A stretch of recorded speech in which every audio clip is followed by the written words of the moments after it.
Hello everyone, welcome to GRD learning. आज हम करने जा रहे हैं प्रोडक्शन पॉसिबिलिटी कर्व। देखो बच्चों, जब भी कोई फार्मर या प्रोड्यूसर कुछ भी चीज़ें कमोडिटीज प्रोड्यूस करते हैं तो उसके पॉसिबल कॉम्बिनेशंस देखते हैं कि वो जो भी प्रोड्यूस कर रहे हैं वो किस किस कॉम्बिनेशन से बन सकता है, उसके क्या पॉसिबल कॉम्बिनेशंस हैं। फॉर एग्जाम्पल, एक फार्मर है और उसके पास एक लैंड है और वो वहां पे दो चीजें ग्रो करना चाहता है, एप्पल एंड बनाना। अगर वो चाहता है कि मैं एप्पल जो है 20% ग्रो करूं तो उसे बनाना वहां पे 80% ग्रो करने पड़ेंगे, तभी वो पूरी तरह से लैंड जो है यूज होगी। अगर वो चाहता है कि मैं एप्पल को 30% ही ग्रो करूं तो उसे बनाना 70% ग्रो करने पड़ेंगे। अब इस तरह से देखिए, ये दो पॉसिबल कॉम्बिनेशंस बन गए हैं। या तो वो पहले कॉम्बिनेशन से प्रोडक्शन कर सकता है या तो वो सेकंड वाला चूज करेगा। इस तरह से और भी बहुत सारे कॉम्बिनेशंस बनते हैं, पॉसिबिलिटीज बनती हैं। जैसे कि वो सिर्फ एप्पल को ही ग्रो करे, बनाना को करे ही ना। 100% उस पे एप्पल ही ग्रो हो सकता है वो 100% सिर्फ बनाना ही ग्रो करे और एप्पल को बिल्कुल भी ना ग्रो करे। ऐसा भी हो सकता है वो 50% बनाना और 50% एप्पल को ग्रो कर ले। तो इस तरह से वो कितने पॉसिबल जो है मैक्सिमम कॉम्बिनेशंस बना रहा है। जब इस कॉम्बिनेशंस को हम ग्राफिकली रिप्रेजेंट कर देते हैं तो उसे प्रोडक्शन पॉसिबिलिटी कर्व बोला जाता है। यानी कि PPC is a curve that graphically represent the maximum possible combinations. कितने मैक्सिमम पॉसिबल कॉम्बिनेशंस जो हैं बन रहे हैं ऑफ टू गुड्स। दो गुड्स ही होनी चाहिए, वो दोनों गुड्स सेम कैटेगरी की होनी चाहिए। या तो वो कंज्यूमर गुड्स हो या ड्यूरेबल गुड्स हो या नॉन ड्यूरेबल गुड्स हो। इस तरह से वो एक ही कैटेगरी की दो गुड्स होनी चाहिए that can be produced in an economy with the given resources and technology. और उस टाइम पे उसके पास अवेलेबल जितने भी गिवन रिसोर्सेज और टेक्नोलॉजी हैं, बस उसी से ही उसे जो है प्रोडक्शन करनी है। प्रोडक्शन पॉसिबिलिटी कर्व को दूसरे नाम से भी जाना जाता है, that is production possibility boundary, production possibility frontier, transformation line and transformation curve. ये चारों नाम ही इसके पीपीसी के नाम है। Okay, now we will discuss about the assumptions of PPC. assumptions of PPC का मतलब है कि हम कुछ assumptions लेकर चल रहे हैं इकोनॉमी में कि कुछ चीजें जो हैं फिक्स्ड हैं, उनमें चेंज नहीं आएगा एक पर्टिकुलर टाइम के लिए। Quantity of resources is fixed. जो रिसोर्सेज की क्वांटिटी है उसमें कोई चेंज नहीं आएगा, वो फिक्स्ड रहेगी। लेकिन वो ट्रांसफर हो सकती है एक यूज से दूसरे यूज तक। जैसे कि एक जो लैंड है, अगर हम उसमें बनाना और एप्पल का सोच रहे थे ग्रो करने के लिए, तो जो अगर हम चाहते हैं कि हम एप्पल को कम ग्रो करें तो इट मीन्स उसकी जगह बनाना ग्रो करना पड़ेगा। तो वो जो लैंड एप्पल के लिए यूज हो रही थी थोड़ी सी, वो अब बनाना में ट्रांसफर हो गई है। Second one is all the available resources are efficiently and fully used. यानी कि जितने भी रिसोर्सेज हैं, land, labour, raw material, capital, वो सारे पूरी तरह से जो है यूज होने चाहिए। टेक्नोलॉजी ऑफ प्रोडक्शन जो है वो फिक्स्ड रहेगी। टेक्निक जो है प्रोडक्शन के लिए वो रिमेन कांस्टेंट रहेगी, उसमें कोई चेंज नहीं आएगा, सेम टेक्निक को यूज किया जाएगा। Only two goods are produced in an economy. Economy में सिर्फ टू गुड्स ही तभी प्रोड्यूस होंगी अगर वो किसी कोई प्रोड्यूसर उसे प्रोड्यूस कर रहा है या कोई फार्मर उसे ग्रो कर रहा है, तो वो टू गुड्स ही होंगी सिर्फ। और वो सेम कैटेगरी से होनी चाहिए, या तो वो कैपिटल गुड्स होनी चाहिए या कंज्यूमर गुड्स हो सकती हैं या ड्यूरेबल गुड्स हो सकती हैं या नॉन ड्यूरेबल गुड्स भी हो सकती हैं। लेकिन वो एक ही कैटेगरी की सिर्फ दो गुड्स होनी चाहिए। ओके, टेबल और शेड्यूल से पीपीसी को ग्राफिकली रिप्रेजेंट करते हैं और समझते हैं कि ये पीपीसी का ग्राफ कैसे बनता है। सबसे पहले हम लेंगे कॉम्बिनेशंस। इन कॉम्बिनेशंस, क्योंकि प्रोड्यूसर जब भी कोई प्रोड्यूसर प्रोड्यूस करता है तो वो दो गुड्स के कॉम्बिनेशंस बनाता है कि मुझे दो गुड्स के कौन कौन से कॉम्बिनेशंस लेने हैं। इसके लिए हम लेंगे दो गुड्स, फर्स्ट गुड क्लॉथ और गुड शूज। टू गुड्स हम लेंगे और जो प्रोड्यूसर है वो इनके कॉम्बिनेशंस बनाएगा कि मुझे क्लॉथ के और शूज़ के दोनों गुड्स के कौन कौन से कॉम्बिनेशंस लेने हैं, किस कॉम्बिनेशन से प्रोडक्शन करनी है। तो समझ लीजिए यहाँ पे हम क्लॉथ ले रहे हैं 0 1 2 3 4 एंड 5। ठीक है, ये हमने क्लॉथ की यूनिट्स ले ली हैं।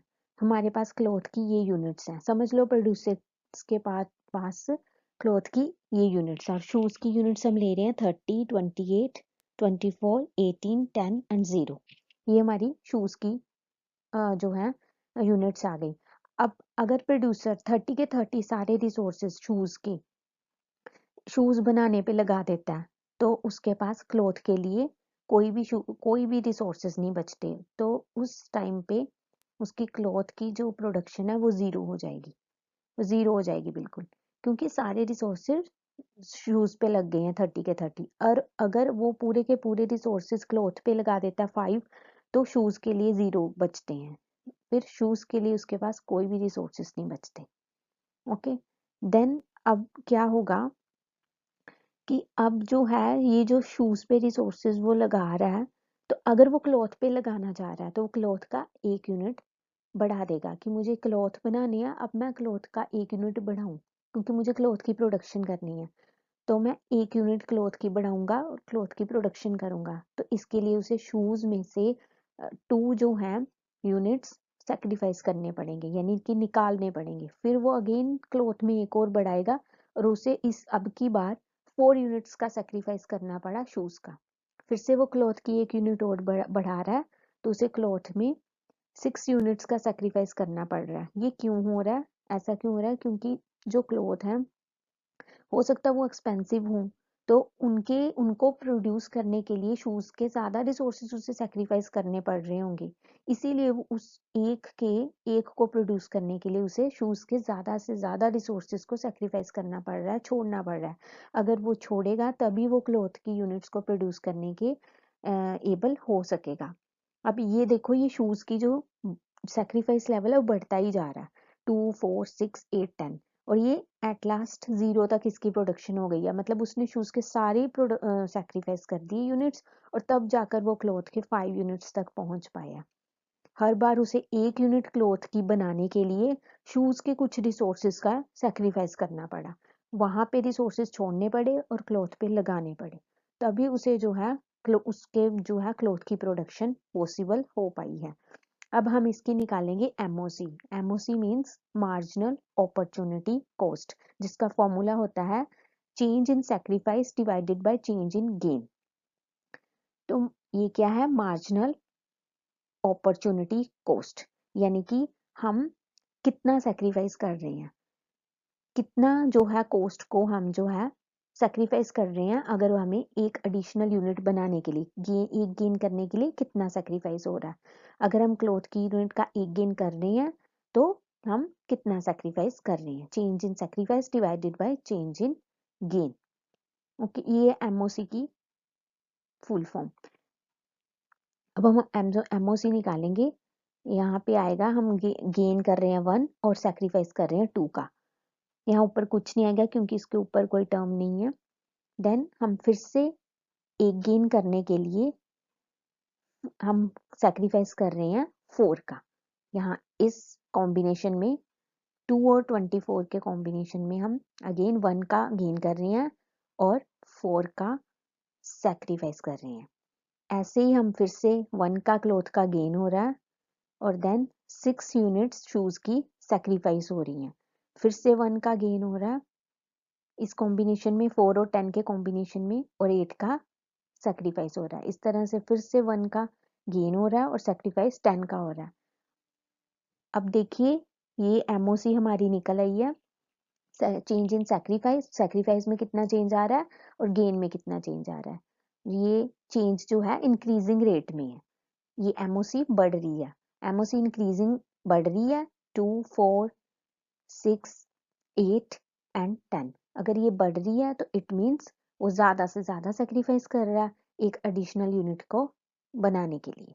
उसे दूसरी गुड के रिसोर्सेज को छोड़ना पड़ रहा है। दूसरी गुड्स के रिसोर्सेज यूज कहाँ करने पड़ रहे हैं? क्लॉथ में करने पड़ रहे हैं, तब जाकर उसके इतने रिसोर्सेज जो है सेक्रीफाइस करके उसे एक एक क्लॉथ बनाना पड़ रहा है, और ये एमओसी जो है इंक्रीजिंग कॉस्ट में, इंक्रीजिंग रेट में है। अब ये कॉम्बिनेशंस बन गए, ये कॉम्बिनेशन ए बना 0 और 30, 0 और 30 के कॉम्बिनेशन पे वो एक ए कॉम्बिनेशन है, B combination, C D E और एफ, इस तरह से सारे कॉम्बिनेशंस बन गए। इन कॉम्बिनेशंस पे वो प्रोड्यूसर प्रोड्यूस करेगा, या तो वो 0 और 30 का कर लेगा, या 1 और 28 का कर लेगा, या 2 और 24, 3, 18 और 4, 10, ऐसे कॉम्बिनेशंस पे वो अपनी प्रोडक्शन करेगा। किसी एक कॉम्बिनेशन पे करेगा जो उसको लग रहा है कि मुझे, क्योंकि इन्हीं कॉम्बिनेशंस पे उसे जो है बेस्ट यूटिलाइजेशन ऑफ रिसोर्सेज हो रही है और रिसोर्सेज वेस्ट नहीं जा रहे। या तो 4 और 10 का कॉम्बिनेशन ले लेगा, और जब वो 30 का पूरा के पूरे शूज पे ही पूरे रिसोर्सेज लगा रहा है, तो क्लॉथ के लिए उसके पास कोई भी, बिल्कुल भी कोई यूनिट नहीं बचती, कोई रिसोर्सेज नहीं बचते। एमओसी को एमआरटी भी बोलते हैं, एमओसी को ही एमआरटी बोलते हैं। इसकी फुल फॉर्म होती है marginal rate of transformation. Marginal rate of transformation इसकी फुल फॉर्म है, और ये एमओसी को एमआरटी ही बोलते हैं। बस फर्क इतना है कि ये जो एमओसी है ये नंबर्स में है, और एमआरटी जो हमारी है ये रेशो में रिप्रेजेंट की जाती है। ये रेशो में आएगा 2:1, 4:1, यानी सेक्रीफाइस 6 रेशो गेन 1 हो गया, 8:1 सेक्रीफाइस रेशो गेन। ये एमआरटी है। एमआरटी का भी यही फॉर्मूला है, सेम ऐसे ही ये एमआरटी है और ये एमओसी है। ओके, अब हम ड्रॉ करेंगे, इसका ग्राफ ड्रॉ करेंगे। यहाँ पे हम बताएंगे पीपीसी कैसे जो है बनती है।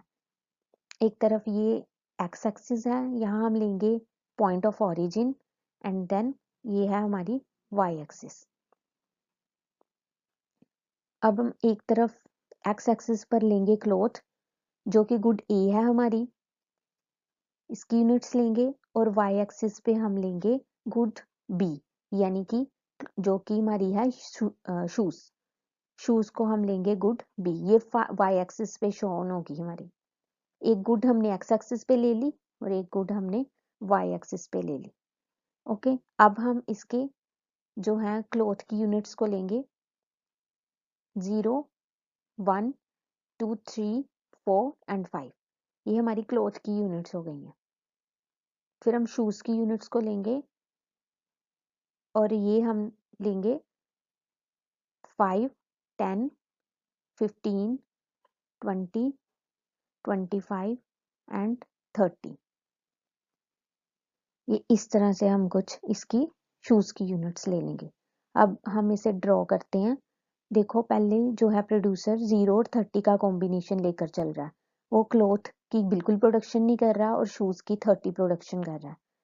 तो क्लॉथ वाई जो है एक्स एक्सिस पे शो हो रही है, और वाई एक्सिस पे शूज शो हो रहे हैं। वाई एक्सिस पे शूज 30, ये 30 पॉइंट है, ये 30 पॉइंट है, और ये 30 यूनिट्स उसने ले ली, और यहाँ पे क्लॉथ की यूनिट्स उसने ली, क्लॉथ की उसने यूनिट्स ली हैं 0, तो वो 0 हो गया। अब नेक्स्ट उसने लिया है 28 यूनिट्स ली हैं, और 1 का कॉम्बिनेशन, ये बी कॉम्बिनेशन, ये अब सी है जो मैं ड्रॉ कर रही हूँ। ये अब लिया है उसने 24 और 2 का। नाउ अब ले रहा है 3 और 18 का कॉम्बिनेशन। यहाँ 18 है और ये 3, यहाँ पे पॉइंट बनेगा। उसके 18 रिसोर्सेज यूज कर रहा है और क्लॉथ के 3 रिसोर्सेज यूज कर रहा है। अब 10 और 4 का कॉम्बिनेशन, 10 जो है शूज शूज के ले रहा है, और 4 क्लॉथ के रिसोर्सेज यूज कर रहा है। इस कॉम्बिनेशन, नेक्स्ट कॉम्बिनेशन 5 और 0 का, 5 क्लॉथ के रिसोर्सेज है और 0 शूज के। ये सारे पॉइंट्स बन गए। अब हम इसे करेंगे join. We will join all the points, and then हमें मिल गई है पीपीसी कर्व जो कि कनकेव शेप में है। अब ये जो पीपीसी कर्व है, इस पॉइंट्स पे, इन सभी पॉइंट्स पे हम नेम दे देंगे point A, B, C, D, E और एफ। और इन सभी पॉइंट्स पे प्रोड्यूसर जो है फुल यूटिलाइजेशन ऑफ रिसोर्सेज कर रहा है, उसके कोई भी रिसोर्सेज जो हैं वेस्ट नहीं हो रहे। इन ए पॉइंट पे, बी पे, सी पे, डी पे, इन सभी ई और एफ, 6 पॉइंट्स पे वो फुल यूटिलाइजेशन कर रहा है। इन सब पे उनका बेस्ट जो कॉम्बिनेशन बना है गुड्स का वो इसी तरह से बना है, 0 और 30 का, 1 और 28 का, जैसे कि ड्रॉ की गई है लाइंस। ये हमारी कर्व बन गई पीपीसी कर्व, जो कि है कनकेव शेप में। ये कनकेव शेप में है क्योंकि ये पॉइंट ऑफ ओरिजिन के एकदम सामने है, तो ये कनकेव शेप में है। और ये सभी पॉइंट्स जो हैं इन पे उसे फुल यूटिलाइजेशन ऑफ रिसोर्सेज है, बिल्कुल भी किसी तरह की वेस्टेज नहीं है। अभी इस कर्व के इन साइड में भी कोई पॉइंट्स बन सकते हैं, हो सकता है कि प्रोड्यूसर्स ये कॉम्बिनेशंस ना बनाए, कोई और कॉम्बिनेशंस बनाए। तो अगर कोई कॉम्बिनेशंस अंदर इनसाइड लाई कर रहा है कर्व के इनसाइड पे कहीं भी किसी पॉइंट पे, तो उस कॉम्बिनेशन को जो इनसाइड द कर्व कोई भी पॉइंट बना है तो उस पॉइंट को वहां हम बोलेंगे, ये पॉइंट मैं दे रही हूँ इसे जी नेम दूंगी क्योंकि एफ तक जो है वो वहां हो गए शो। अगर तो कोई पॉइंट यहाँ बना तो ये आप ना इसे नीचे लिखिएगा, यहाँ मेरे पास स्पेस नहीं है इसलिए मैं यहाँ नीचे लिख रही हूँ। इस पॉइंट का नाम होगा अंडर यूटिलाइजेशन ऑफ रिसोर्सेज, क्योंकि यहाँ पे कम रिसोर्सेज का यूज हुआ है, यहाँ पूरे रिसोर्सेज यूज नहीं हुए क्योंकि सिर्फ कर्व के ऊपर के पॉइंट्स पर ही कॉम्बिनेशन ऐसे बने हैं जो पूरे रिसोर्सेज यूज हुए हैं, लेकिन इनसाइड द कर्व जो पॉइंट बना है वहाँ अंडर यूटिलाइजेशन ऑफ रिसोर्सेज है, वहाँ रिसोर्सेज का पूरी तरह से एफिशिएंटली यूज नहीं हुआ। वो जो भी कॉम्बिनेशन से उसमें कुछ रिसोर्सेज यूज हुए और कुछ नहीं हुए। हो सकता है कुछ पॉइंट्स अंदर भी बनते हों, तो इन पॉइंट ये जो पॉइंट्स होते हैं अटेनेबल पॉइंट्स हैं, यानी कि प्रोड्यूसर्स ये कर सकता है, अटेन कर सकता है, क्योंकि वो हो सकता है कुछ रिसोर्सेज यूज करे कुछ ना करे। तो अगर कुछ ऐसे कंडीशन आ जाती है तब पीपीसी के कर्व के इनसाइड वो पॉइंट लाई करेगा। हो सकता है बाहर भी कुछ पॉइंट्स बने, क्योंकि अगर उसके पास कुछ ऐसे रिसोर्सेज हैं जो कि रिसोर्सेज जो है वो यूटिलाइज कर रहा है लेकिन उसके पास है ही नहीं, वो ओवर यूटिलाइजेशन कर रहा है, तो वो पॉइंट बनेगा आई। तब उस पॉइंट को नाम देंगे ओवर यूटिलाइजेशन ऑफ रिसोर्सेज, क्योंकि उसने ज्यादा यूज कर लिए हैं रिसोर्सेज का, उसके पास इतने है भी नहीं थे तो उसने कहीं ना कहीं से ज्यादा यूज कर लिए, ऐसे कॉम्बिनेशंस बन गए हैं जो कि अनअटेनेबल है, यहाँ पे वो इसको अचीव नहीं कर सकता। इस पॉइंट पे प्रोडक्शन पॉसिबल ही नहीं है। तो कर्व के आउटसाइड जो पॉइंट बनेगा वो ओवर यूटिलाइजेशन ऑफ रिसोर्सेज को शो कर रहा है, कर्व के अंदर जो पॉइंट बनेगा वो अंडर यूटिलाइजेशन ऑफ रिसोर्सेज को शो कर रहा है। ओके, ये है हमारी पीपीसी कर्व। तो ये आपको अच्छे से समझ आई होगी I hope.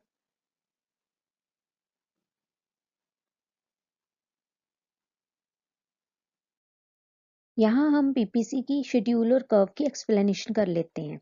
Suppose the producer decide to produce two goods, that is shoes and cloth, with its given resources and technology. Resources और क्लॉथ और शूज की जो प्रोडक्शन हो रही है यहाँ पे टू गुड्स ली हुई हैं।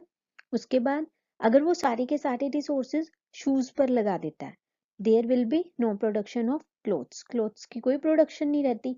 सारे रिसोर्सेज यूज शूज पे लग गए 30 के 30 और क्लॉथ की कोई प्रोडक्शन नहीं रही, ये कॉम्बिनेशन ए में शो किया गया है। Then if he uses all the resources on cloth, then there will be no production of shoes. अभी यहाँ पे सारे के सारे रिसोर्सेज क्लॉथ पे लग गए और शूज की कोई प्रोडक्शन नहीं हुई, ये एफ कॉम्बिनेशन में शो किया गया। और जैसे जैसे हम एक एक यूनिट को बढ़ाते जाते हैं क्लॉथ में, for gaining each additional resource in good cloth he has to sacrifice more and more units of shoes. जैसे जैसे वो क्लॉथ की एक एक यूनिट्स को बढ़ाता जा रहा है उसमें शूज की यूनिट्स को उसको सेक्रीफाइस करना पड़ रहा है, उसको कम करने पड़ रहे हैं शूज की यूनिट्स को बनाना। अब जो शूज की यूनिट्स हैं वो बन तो रही हैं लेकिन वो कम बन रही हैं और उसकी जगह कुछ रिसोर्सेज क्लॉथ पर भी लगने शुरू हो गए हैं और क्लॉथ की भी प्रोडक्शन बढ़नी शुरू हो गई है। कुछ इस तरह से कॉम्बिनेशंस जो है प्रोड्यूसर बना रहा है, लेकिन इसमें क्या है कि वो जो सेक्रीफाइस हो रहा है उसका बढ़ता ही जा रहा है। वो सेक्रीफाइस पहले थोड़ा था फिर ज़्यादा और इस तरह से वो शूज़ के रिसोर्सेज के सेक्रीफाइस को जो है बढ़ाता जा रहा है। Thus, there are showing many possible combinations of cloth and shoes on PPC curve.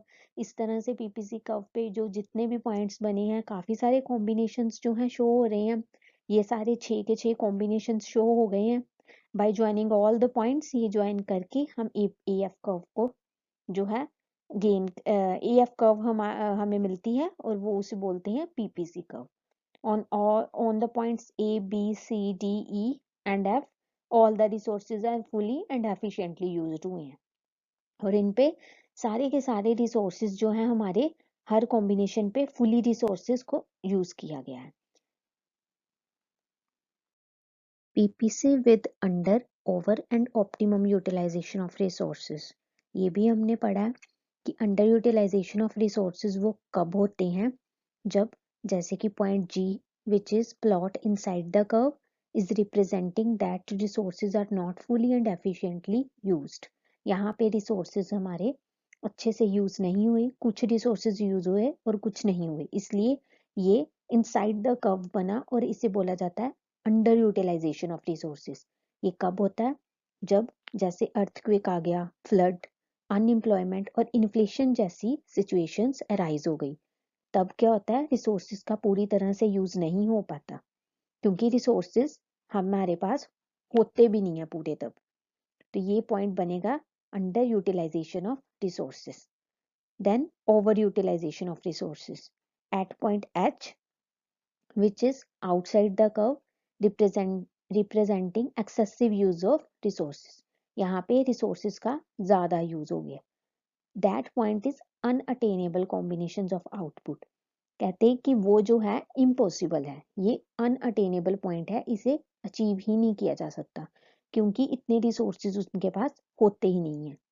In economy cannot operate on this point outside the PPC के आउटसाइड इकोनॉमी यहाँ पे कभी भी ऑपरेट नहीं कर पाती क्योंकि यूजेस ज़्यादा हो गया रिसोर्सेज का, यानी कि ज़्यादा रिसोर्सेज है ही नहीं है, इतने रिसोर्सेज नहीं है। ऑप्टिमम यूटिलाइजेशन ऑफ रिसोर्सेज यानी कि full utilisation of resources points A to F which is shown on the PPC curve, ये A, B, C, D, E and F, यहाँ पे फुल यूटिलाइजेशन हुआ है रिसोर्सेज का, ऑप्टिमम यूटिलाइजेशन हुआ है रिसोर्सेज का, which is plot on the PPC representing full and optimum utilization of resources। यहाँ पे efficient use हुआ है resources का।